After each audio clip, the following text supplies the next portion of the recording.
A dire new forecast. More frequent and more devastating weather crises on the horizon as average temperatures rise. 13 federal agencies produced a 1,600-page report required by Congress called the National Climate Assessment. A major finding: the evidence of human-caused climate change is overwhelming and continues to strengthen. The report projects staggering long-term economic consequences.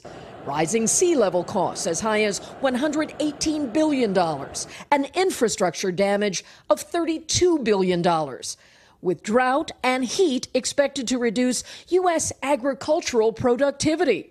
While President Trump gets his own close-up look at destruction from weather and fire disasters, his policies and views are at odds with the science. We do have an impact, but I don't believe the impact is nearly what some say. The holiday weekend timing of this report's release drew heat.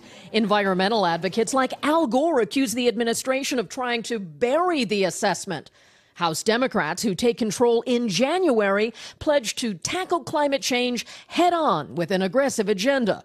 The White House responded the report is largely based on the most extreme scenario and argued the U.S. is leading the world in reducing carbon dioxide emissions. The president's agenda touts fossil fuels and deregulation that can increase emissions. He said seeing fire damage did not alter his views. I want great climate. We're going to have that.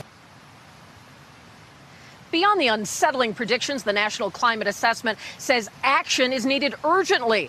Among the recommendations, new investments in clean energy and even assessing prices on carbon emissions through taxes and fees. Hey, NBC News fans, thanks for checking out our YouTube channel. Subscribe by clicking on that button down here and click on any of the videos over here to watch the latest interviews, show highlights, and digital exclusives.